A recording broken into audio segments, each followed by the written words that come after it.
Olá! A partir de agora você acompanha mais um Universiência, o primeiro programa brasileiro de TV e internet, produzido por meio da colaboração entre TVs e instituições públicas de ensino superior nordestinas. Vamos conhecer hoje mais algumas pesquisas científicas.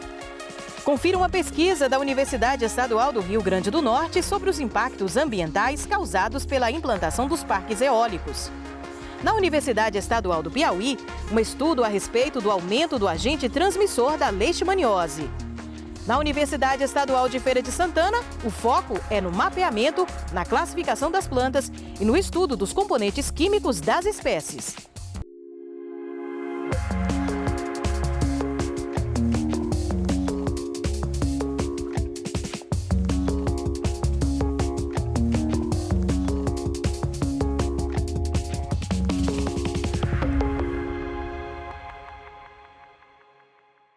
A energia eólica é originada da força do vento, que é captada por turbinas dos aerogeradores e convertida em eletricidade.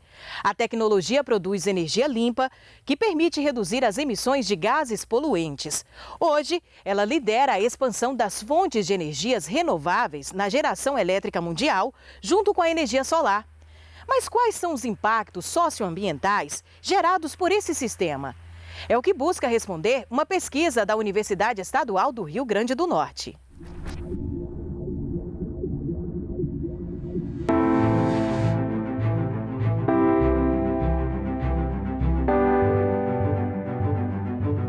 Para o planeta como um todo, as energias renováveis podem facilitar o processo de descarbonização da atmosfera, né? Então a gente sabe que desde a Revolução Industrial, a matriz energética, né, fóssil, vem contribuindo significativamente para o efeito estufa e, consequentemente, aquecimento global e mudanças climáticas.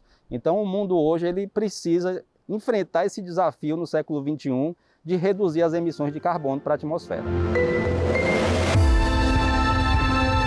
Eu trabalho com litoral há bastante tempo, então eu tenho um laboratório na Universidade do Estado do Rio Grande do Norte, que é chamado Laboratório de Estudos Costeiros e Áreas Protegidas, que eu sou coordenador. Sempre a gente vinha investigando as mudanças, os impactos das atividades econômicas, das salinas, do petróleo, né, da cassinicultura, etc. Então, quando eu cheguei aqui na universidade, no ano de 2007, estava bem no comecinho das discussões sobre as energias eólicas, né?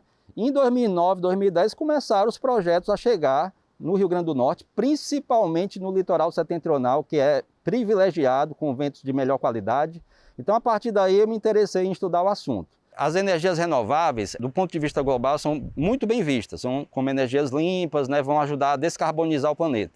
Do ponto de vista local, muitas vezes existem vários impactos que são invisibilizados. Isso é chamado de social gap, né? É um termozinho que se usa para dizer que uma atividade ela é vista numa escala global muito boa, mas quando você chega no local onde ela é instalada, você tem vários impactos que acabam sendo invisibilizados, né? E tem também outro termo internacional que é utilizado, que é o green grabbing, né? Que é a apropriação de terras com justificativa ecológica, verde. Então, não, eu sou uma energia limpa, sou energia renovável, então eu posso tudo. Eu posso ocupar qualquer área porque eu estou trazendo, né, benefício para o planeta e tudo mais. Porém, os impactos locais é que a gente está tentando dar visibilidade, que existem sim grandes impactos, que existem problemas relacionados à avifauna, ao meio ambiente, à questão do ruído, à questão dos conflitos territoriais, as tentativas de expulsão de comunidades costeiras centenárias dos seus territórios, né, onde sobrevivem, onde fazem usufruto do território para a sua soberania alimentar, sendo expulsa do território por conflitos com grandes empresas. A empresa, né, a maneira como ela chega no território, né, ela se diferencia de região para região, de lugar para lugar. Por exemplo, se a gente comparar a Serra do Mel, a maneira como foi negociada a chegada das eólicas foi de um jeito, Areia Branca foi de outro. Então, cada local, né, tem uma maneira de negociação dependendo das suas articulações, da sua massa crítica, né? Comunidades pesqueiras geralmente são mais vulneráveis. Algumas comunidades conseguem, né, fazer algumas melhorias na comunidade a partir de alguns investimentos do setor eólico, outras praticamente não tem nenhuma melhoria. A comunidade que a gente está aqui do Cristóvão, né, São Cristóvão, município de Areia Branca, praticamente recebeu esses parques eólicos e não teve nenhum impacto positivo. as audiências públicas, né, que devem acontecer e onde devem ser feitas mudanças, inclusive nos projetos, com as sugestões das comunidades, elas vêm sendo feitas de uma maneira muito, diria assim, sem dar bons resultados, né? Você vem, apresenta o projeto, a comunidade faz as sugestões e nada muda. No litoral do Rio Grande do Norte, nós não temos um instrumento muito importante do gerenciamento costeiro brasileiro, que é o nosso zoneamento ecológico e econômico da zona costeira, que é uma espécie de ordenamento do território. Ele vai criar zonas onde algumas atividades são permitidas e outras não. Então nós não temos esse instrumento de ordenamento territorial, o que faz com que a expansão da energia eólica, principalmente no litoral setentrional, ela vai acontecendo espontaneamente, de uma maneira muito facilitada, né, em qualquer tipo de ambiente, em duna, em beira de praia, próximo ao manguezal, né? Então, isso daí, a gente está falando de ecossistemas muito frágeis, né? E num cenário de mudanças climáticas que o nível do mar tende a avançar. A gente tem aí bastante parque eólico instalado em 10 anos. Por onde você passar no litoral, você vai ver parque eólico, mas ainda tem uma fronteira muito grande à frente, né? Nos próximos 10 anos chegarão muito mais parques terrestres, fora os parques offshore, né, que são os parques que serão criados no mar. Então a gente tem uma emergência de fazer um ordenamento territorial da zona costeira do litoral setentrional a partir do zoneamento ecológico e econômico costeiro. Nossas pesquisas vêm sendo realizadas a partir de dissertações de mestrado em programas de pós-graduação da UERN, né, principalmente o programa de pós-graduação em Geografia, programa de pós-graduação em Ciências Naturais e o programa da Universidade Federal Rural do Semiárido de pós-graduação em Ambiente, Tecnologia e Sociedade. Pesquisas específicas em comunidades, em unidades de conservação do litoral setentrional e já produzimos aí 5 dissertações de mestrado, 3 artigos científicos foram publicados e outros tantos estão submetidos para publicação, mas queria destacar o principal resultado científico do trabalho desse grupo, que é a publicação do livro Impactos Socioambientais da Implantação dos Parques de Energia Eólica no Brasil, organizado aí pela professora Adriane Goraieb, da Universidade Federal do Ceará, do Programa de Pós-Graduação em Geografia, que é quem coordena toda essa rede de estudos e foi o primeiro livro no Brasil a tratar dessa temática. No ano de 2022 estaremos publicando o segundo livro da rede, também tratando dessa temática em parceria com a Argentina e Estados Unidos.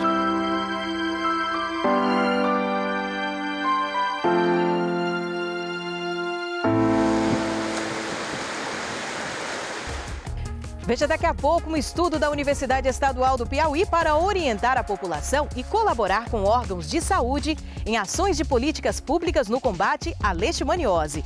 Universiência volta já já.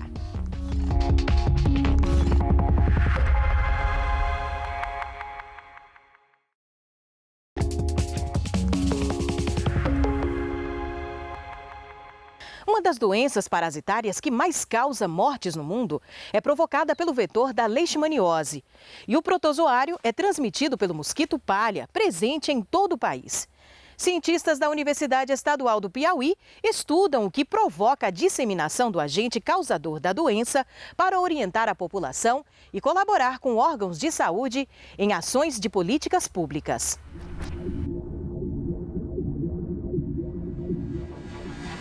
Este pequeno protozoário, vetor da leishmaniose, tem causado enfermidades em humanos e animais por todo o Brasil.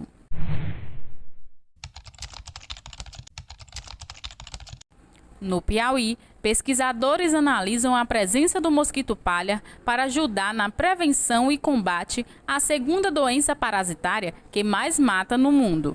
Então, o inseto que transmite esse parasita é o que as pessoas conhecem como mosquito palha, né, que é o flebotomínio. Esse inseto está difundido em praticamente todo o território nacional e, dentre outras doenças que ele pode transmitir, a principal é o parasita que causa a leishmaniose, que é chamado de leishmania. O principal transmissor do parasita que causa a leishmaniose visceral, é uma espécie chamada de Lutzomia longipalpis. Essa espécie ela foi encontrada em praticamente todos os municípios, com uma predominância muito grande em Teresina e uma predominância muito menor em Pedro II, certo? E esse dado é importante porque ele demonstra que a presença desse inseto em determinados bairros, eles podem indicar que em momentos posteriores eu possa vir a ter casos de leishmaniose. Isso porque eu tenho a espécie, né? Eu tenho esse inseto e também tenho o parasita, como foi comprovado em outros trabalhos. Os sinais clínicos nos cachorros são emagrecimento, lesões na face, nariz e patas e crescimento exagerado das unhas. Nos humanos, os sinais são febre duradoura, perda de peso, fraqueza e aumento da barriga. 90% dos casos não tratados evoluem para mortes. No doutorado, agora, eu estou fazendo um estudo onde, dentre vários objetivos, um deles é saber qual é a fauna entomológica que existe em alguns municípios do Piauí e saber a questão do quantitativo, se eu tenho muitos insetos, se eu tenho poucos insetos e se os critérios ecológicos, né, temperatura, chuva, umidade relativa, se isso interfere na transmissão das leishmanioses. Então eu estou fazendo uma coleta em alguns municípios, como Teresina, Altos, Pedro II e Oeiras. E a gente já vem há um tempo fazendo essas coletas e já temos alguns resultados que são promissores. O aluno Cleanto Maia realizou um trabalho durante um ano em uma região de Teresina, para identificar o conhecimento dos moradores sobre o vetor, como também avaliar se isso influenciava em uma maior ou menor incidência do flebotomínio na região. Então, o objetivo é criar uma correlação entre a incidência do flebotomínio com o nível de conhecimento dos moradores da casa e seu nível socioeconômico. Ou seja, queremos relacionar se o fato deles terem um maior ou menor conhecimento sobre a leishmaniose, sobre os flebotomínios, está influenciando na presença do vetor. Bom, as coletas elas foram feitas com auxílio do Centro de Controle de Zoonose, o CCZ. Utilizamos armadilhas, essas armadilhas eram postas nas residências durante a noite, ficavam a noite toda e eram pegas pela manhã. E a gente optava por colocar em locais com muita matéria orgânica, principalmente os pontos que tinham matéria orgânica e que ficavam próximos da residência. Porque se encontrássemos o vetor nessa armadilha, significa que tinha grandes chances deles estarem entrando nas casas de noite. Então já seria como uma forma de controle para saber se está ou não se aproximando dos moradores. A pesquisa ela percorreu assim pela zona norte de Teresina e tivemos 2 bairros com maior incidência dos flebotomínios, que foi o bairro da Santa Maria da Codipe e o bairro de Monte Verde. Eles tiveram muitas casas que estavam cobertas de flebotomínios. Como resultados, os pesquisadores produziram um material educativo e propuseram ações de políticas públicas para o Estado para ajudar no combate à doença popularmente conhecida como cala-azar. Então, a partir do nosso trabalho e também do trabalho dos órgãos como o Centro de Zoonoses, eles conseguem fazer esse mapeamento para saber se aqueles locais eles são endêmicos, eles podem ter a capacidade de aparecer algum caso, seja humano ou seja canino, né, de leishmaniose. E a partir daí eles podem fazer políticas de eliminação do vetor, né, assim como é feito na dengue. A diferença é que na dengue o alvo principal é a larva, né? No caso da leishmaniose, o alvo é o inseto adulto. Bom, a nossa intervenção é levar a educação para dentro de casa. Temos um folder, e esse folder ele traz informações sobre a doença, sobre o vetor, e a ideia é justamente capacitar a família, trazer esse conhecimento para a família, porque dessa forma não só eles irão aprender, como irão transmitir seus ensinamentos para os vizinhos, e com isso, com a ajuda do folder, vão saber as medidas que podem tomar, tanto para evitar o vetor, tanto para saber o que fazer caso você está sentindo os sintomas da doença, ou então está com algum animal que está tendo os sintomas. Você sabia que os manguezais são grandes aliados no enfrentamento ao aquecimento do planeta? Isso por conta da capacidade desses ecossistemas costeiros de armazenar grandes quantidades de carbono. Na Universidade Federal do Ceará, pesquisadores do Instituto de Ciências do Mar analisam os estoques de carbono em diferentes áreas de um manguezal localizado na região metropolitana de Fortaleza. Os manguezais cumprem uma importante função na natureza. Eles estabilizam a costa, reduzem a erosão causada pelas marés e suas raízes servem de berçário natural para diversas espécies de animais. Pesquisas mais recentes mostram ainda que os manguezais, por reterem muito carbono do ambiente, são grandes aliados do enfrentamento aos problemas causados pelas mudanças climáticas. Na região metropolitana de Fortaleza, pesquisadores da Universidade Federal do Ceará estudam o manguezal do estuário do Rio Pacoti e desenvolvem um projeto de recuperação desse ecossistema. Como é uma área que está recuperando, né? Está tendo uma regeneração muito grande do manguezal, a gente vem acompanhando isso desde 2017, então é uma área que realmente o manguezal cresceu muito. Quando o manguezal cresce, ele tira carbono da atmosfera. Então a gente está analisando então o estoque de carbono em diferentes áreas desse manguezal. A gente está fazendo um levantamento bibliográfico, então a gente faz uma busca bem intensiva de literatura, ver o que a literatura usa como metodologia para ver se existe um padrão nacional sobre os quantitativos de carbono no Brasil. O segundo passo é também medir essas quantidades no próprio manguezal. Então a gente vai até o manguezal, a gente coleta amostras, a gente traz amostras para o laboratório, a gente processa, né? Processar é fazer uma pesagem, é fazer um procedimento químico. E a gente faz esses procedimentos para constatar quanto tem de carbono ali naquela areia do manguezal. E também a gente faz as medidas das árvores. Então, medindo as árvores, a gente consegue saber qual é o estoque de carbono na vegetação do manguezal. A gente consegue ver que essa região tem muito carbono no manguezal, que a gente chama de carbono azul. E a gente consegue perceber que ambientes como o nordeste do país e o norte do país, que tem maiores amplitudes de maré, que a maré varia, vai lá em cima e depois vai lá embaixo, variando uma grande quantidade de água, eles conseguem concentrar mais carbono no solo. A gente coleta amostras do solo em diferentes áreas da nossa área de estudo, né? Com diferentes níveis de degradação, né? A gente tem uma área que foi degradada, no caso das salinas, né? onde antigamente eram salinas. A gente tem uma área de apicum, que é uma área desprovida de vegetação, mas que faz parte do ecossistema manguezal também. E a gente tem uma área preservada, que é uma área de floresta nativa, floresta bem desenvolvida, considerada saudável. E a gente compara as estimativas de carbono de cada uma dessas áreas. A gente pega tubos de solo, que a gente chama de testemunho, né? A gente insere esses tubos no solo e puxa. Então a gente vai ter um perfil do solo, né, em camadas, desde a superfície até uma camada de cerca de 1 metro de profundidade. E a gente pode analisar, camada por camada, o teor de carbono que está contido ali naquele solo. A gente achou diferenças muito significativas entre as áreas. A gente viu que a área que foi degradada, a área que antigamente havia salinas, é a área que tem os menores estoques de carbono. Quando a gente impacta o solo, quando a gente desmata e tira parte daquele solo, seja 10 centímetros de solo, seja 1 metro de solo, escavando, a gente vai fazer com que aquele carbono que antes estava guardadinho ali, ele entre novamente em contato com o oxigênio da atmosfera. E quando esse carbono entra em contato com o oxigênio, a gente tem novamente o CO2. Então ele volta para a atmosfera na forma de CO2. A gente vê também que mangues mais desenvolvidos, mais antigos, com as árvores maiores, elas também têm um armazenamento maior.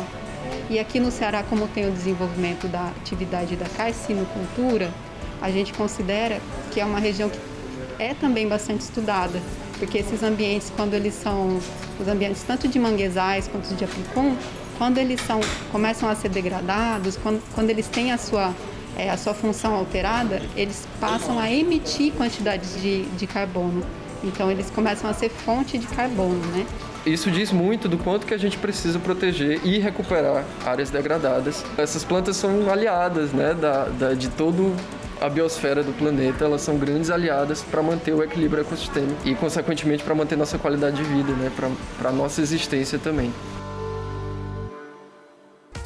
Veja daqui a pouco 2 pesquisas da Universidade Estadual de Feira de Santana que contribuem para a descoberta e a classificação de plantas medicinais. Depois do intervalo, a gente volta já.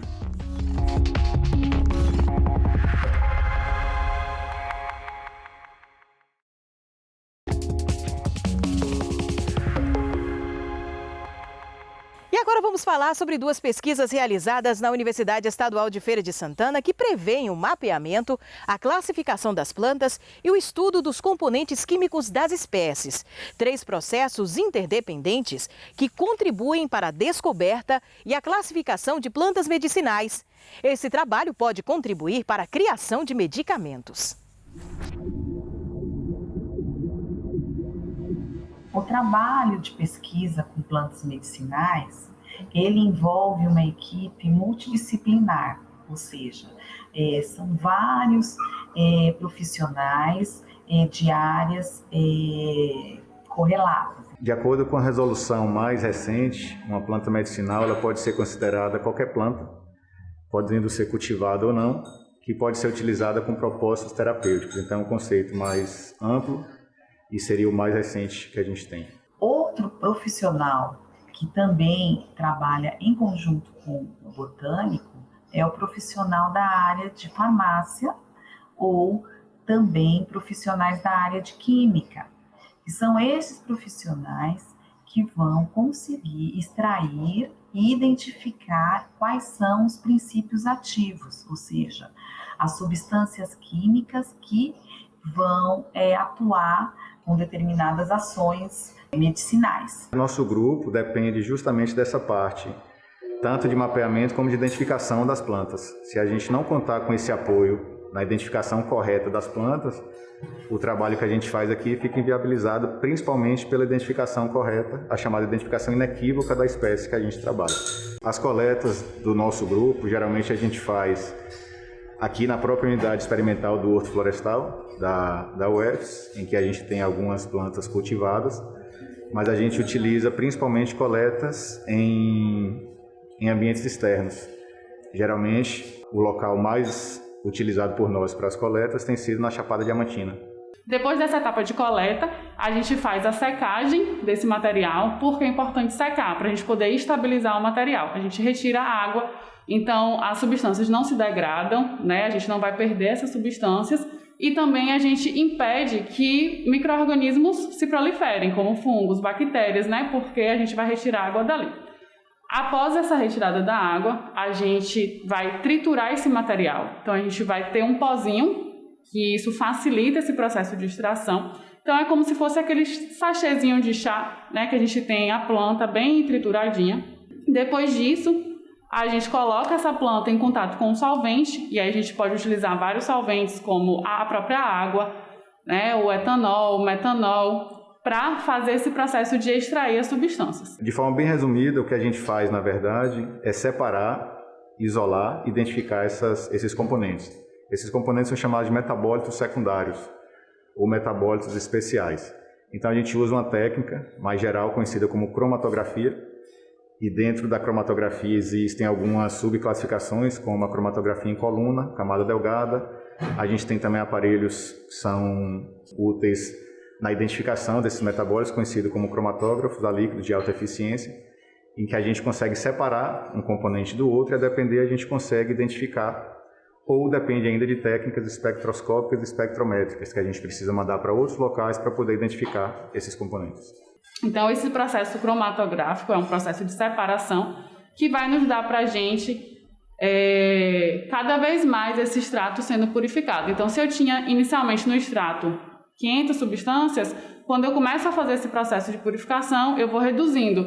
Em cada fração, eu consigo ter um pouco menos dessas substâncias e ter elas mais puras. E o objetivo final é o quê? Repetir esse processo sucessivas vezes para que a gente chegue a essas substâncias isoladamente, ou seja, uma substância pura, e eu possa pegar essa substância pura e fazer os testes, né, de atividade biológica para ver se a gente consegue aplicá-la a alguma atividade, então anti-inflamatória, né, antimicrobiana, alguma atividade desse tipo. Nosso grupo de pesquisa decidiu escolher a espécie Polygala boliviense, que não tinha ainda na literatura falando sobre ela.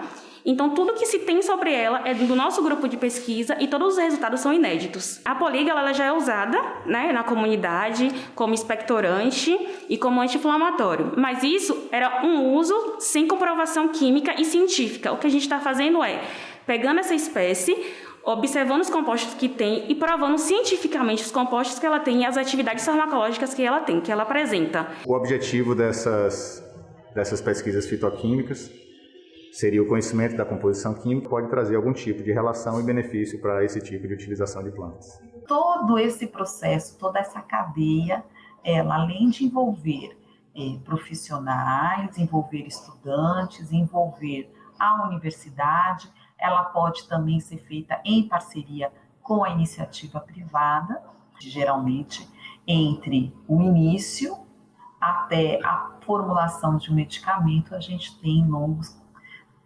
de 10 a 15, 20 anos de trabalho. A etapa principal para transformar uma planta num medicamento, na verdade, são várias etapas que são contempladas pelo processo, mas a gente entra especificamente na chamada pesquisa básica, que a gente faz a identificação desses componentes, as possíveis atividades terapêuticas, mas a gente não faz aqui no nosso grupo a chamada pesquisa aplicada, que seria a utilização de fato desses metabólicos. Que mais de 40% dos medicamentos que nós utilizamos normalmente, eles são ou de origem direta de plantas, ou seja, eles são das plantas, ou o químico ou fitoquímico, o profissional, utilizou a base, a fórmula da planta para fazer o medicamento. Então, indiretamente, ele também é de origem de vegetal. O nosso objetivo é esse, mostrar que certas espécies vegetais, ela possui toxicidade, possui riscos, mas também possui benefícios. É um caminhar junto do conhecimento popular com a ciência.